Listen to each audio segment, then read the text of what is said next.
اللہ کی سرتابہ قدم شان ہے یہ، انسان نہیں انسان وہ انسان ہے یہ، قرآن تو ایمان بتاتا ہے انہیں، اور ایمان یہ کہتا ہے میری جان ہے یہ، ایمان یہ کہتا ہے میری جان ہے یہ۔ آئیے خطیب اہل سنت حضرت مولانا محمد باقر علی صدیقی قادری صاحب سے میں گزارش کرتا ہوں کہ وہ آئے اور اپنے نورانی خطاب سے ہم سب کے دلوں کو نور سے منور و مجلہ فرمت کا استقبال نعرے کی گونج میں کیجیے۔ نعرہ تکبیر، نعرہ رسالت، نعرہ حیدری، نعرہ حسین، نعرہ غوث، نعرہ خواجہ۔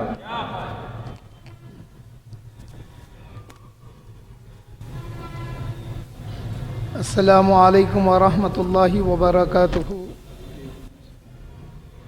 الحمد للہ رب العالمین والصلاة والسلام علی سید الاولین والآخرین نبی الانبیاء والمرسلین وعلی آلہ واصحابہ ومن تبعہ بإحسان الی یوم الدین، اما بعد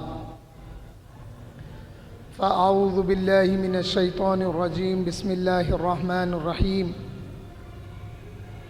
الا ان اولیاء اللہ لا خوف علیہم ولا هم يحزنون، صدق اللہ العظیم۔ الحدیث عن رسول اللہ صلی اللہ علیہ وسلم قال اللہ تعالی من عاد لی ولیا فقد آذنته بالحرب، او کما قال علیہ الصلاۃ والسلام۔ واقف راز خفی غوث الورا،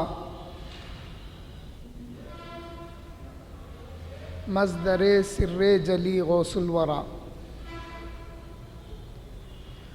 غوث کے چاہنے والوں کو خدا ملتا ہے، کوئے جانا کا اس در سے پتہ چلتا ہے۔ حاضرین و سامعین،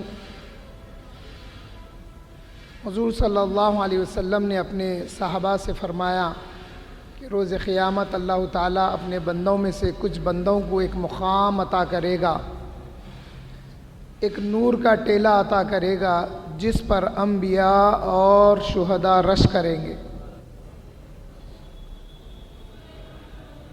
اللہ کے رسول سے صحابہ نے عرض کیا، یا رسول اللہ صلی اللہ علیہ وسلم، ان کی صفت کیا ہوگی؟ آپ ہمیں بتائیے تاکہ ہم ان سے محبت کریں۔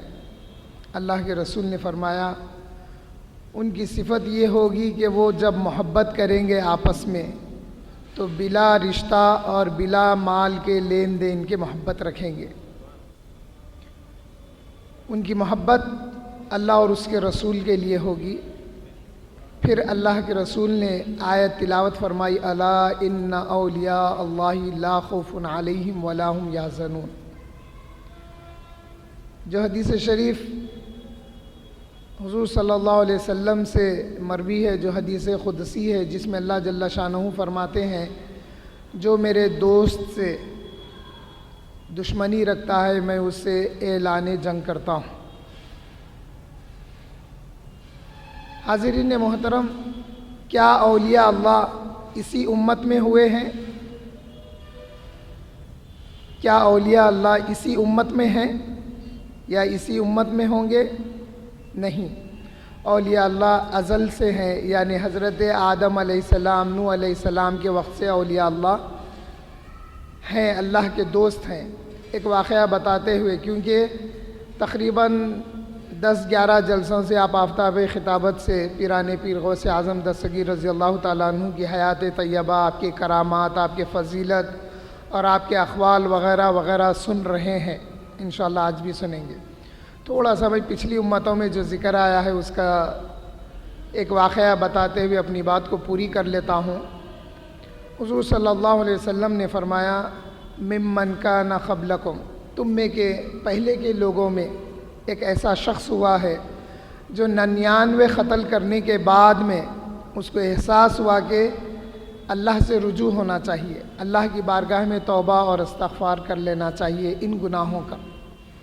وہ سوچ کے باہر آیا اور اس زمانے کے ایک عالم، ایک راہب سے پوچھا کہ میں نے 99 قتل کیے ہیں، کیا اللہ کے پاس میری معافی کی کوئی صورت بنتی ہے؟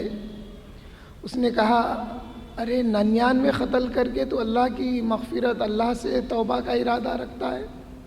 یہ شخص غصے میں آیا اور وہ جو سوال کیا تھا راہب اس کا بھی قتل کر دیا، 100 پورے ہو گئے۔ پھر ایک وقت گزرا، پھر اس کو احساس ہوا کہ میرے ان گناہوں کی توبہ اللہ کی بارگاہ میں طلب کرنا چاہیے۔ وہ نکلا، پھر کسی سے پوچھا تو بتانے والے نے پتہ بتایا۔ تو کس کا پتہ بتایا سنیے۔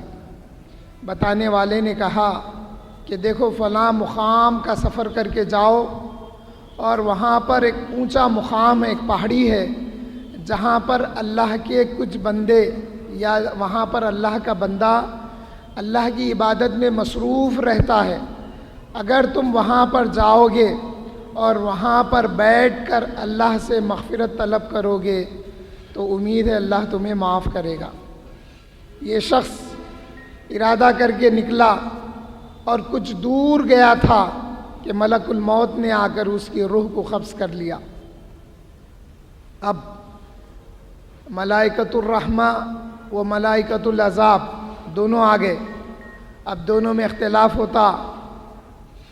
عذاب کے فرشتے کہتے کہ یہ 100 آدمی کا قاتل ہے، ہم اس کو جہنم میں لے جائیں گے، اور رحمت کے فرشتے کہتے کہ اس نے ارادہ کر لیا تھا کہ اللہ کی بارگاہ میں اپنے گناہوں سے توبہ کرنے کا، اس لیے ہم جنت میں لے جائیں گے۔ دونوں میں اختلاف ہوا۔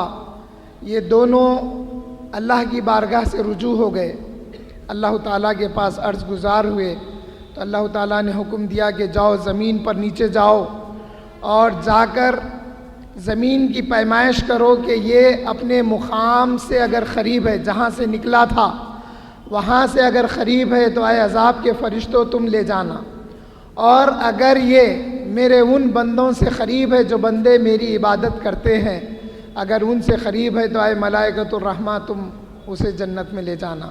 فرشتے آ گئے۔ یہ نکلا تو تھا اپنے مقام سے کچھ فاصلے پر تھا، اور فرشتے نے روح کھینچ لی تھی، لیکن جب زمین کی پیمائش کا وقت آیا تو اللہ تعالیٰ نے زمین کو حکم دیا کہ اے زمین تو میرے بندوں کی طرف، جو بندے میری عبادت میں مصروف رہتے ہیں ان کی طرف کھینچی جا، اس لیے کہ یہ گناہ گار جو 100 کا قاتل ہے اس کی پرواہ نہیں، مجھے لاج رکھنی ہے تو ان بندوں کی رکھنا ہے جو میری عبادت میں مصروف رہتے ہیں۔ زمین کھینچی گئی، اور جب پیمائش ہوئی تو یہ جو مرا ہوا بندہ تھا وہ اللہ کے ان بندوں کے قریب ہوا جو بندے اللہ کی عبادت میں مصروف رہتے تھے۔ حاضرین محترم، اللہ کے ولیوں سے دوستی، اللہ کے ولیوں سے محبت، اور اللہ کے ولیوں کی محبت کو اپنے دلوں میں رکھنا، اور اللہ کے ولیوں کی مخالفین کا جواب دینا، یہ محبت کا تقاضا ہے۔ اللہ تعالیٰ سے دعا کرتا ہوں کہ اللہ تعالیٰ ہم کو ایسی محبت عطا فرما جو اولیاء اللہ کی محبت ہمارے دلوں میں ہو تو ہماری نجات کا ذریعہ بنے، اور جب ہم مخالفین کو دیکھیں تو ان کی مخالفت بھی کریں۔ سبحان ربک رب العزت عما یصفون وسلام علی المرسلین والحمد للہ رب العالمین۔